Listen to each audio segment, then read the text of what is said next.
Hey guys, today we're going over the top 3 habits that are damaging your hair. And believe it or not, 2 of them are actually based on common misconceptions where you think you're helping your hair, but you're actually hurting it. So let's work smarter, not harder, switch a couple things up, and have healthier hair. Let's get into it. The first habit I want to go over is super sneaky. It can do a ton of damage before you even realize it. And that habit is believing that shampoo and conditioner by themselves are enough to have healthy hair.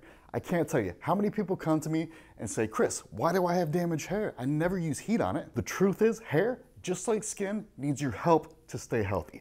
If you don't give it that help, just walking around exposing it to the harsh environment is going to create damage. Just like skin, the foundation of healthy hair is keeping it moisturized. And if all you're using is shampoo and conditioner, your hair is not getting moisturized. You were probably taught that's what conditioner does, and it does. It puts a ton of moisture in your hair. But when you rinse it out, your hair has no way to keep that moisture inside it, so it instantly begins to start drying out. Imagine the way your skin feels when it dries out. It's pretty terrible, right? Your hair is the exact same way.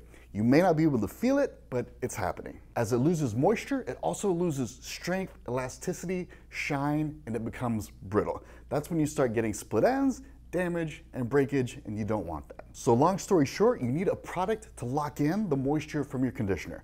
That product is called leave-in conditioner. And when I say this is just as important as regular conditioner and shampoo, I am not exaggerating. Think about how much healthier your hair would be if you could keep all the moisture from your conditioner. It makes a huge difference. So leave-in conditioner is a mandatory product. I'll put a link in the description, but remember, this is the difference between amazing hair and dry hair. All right, so let's move on to the second habit. The second greatest hair sin is actually putting too much effort into your hair. I know exactly how that sounds and it seems backwards, but I promise you, your hair is lazy. It doesn't want you constantly messing with it. Washing it all the time, styling it all the time, always adding more product to it, these things work against the health of your hair. Everyone knows that washing your hair too frequently will strip the natural oils from your hair, removing moisture. And we just talked about how important it was to keep your hair moisturized. So the strategy is obviously to go longer between washes, but let's talk about why that is and how to do it. There are actually 2 different types of oil on your head. There's the oil that's inside your hair and inside your scalp, and that's healthy. Then there's the oil that's sitting on top of your hair and on top of your scalp, and you don't want that. So when you're washing your hair, you only want to remove the excess oil. That's the oil that's sitting on top of your hair and scalp.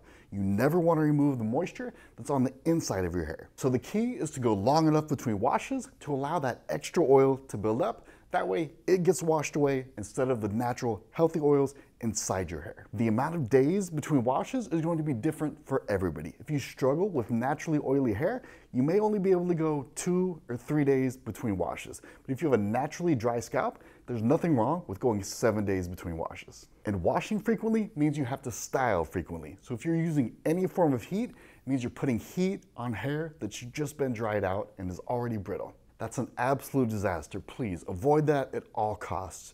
Your hair wants to be lazy. Let it be lazy. Go along with it and don't mess with it more often than you need to.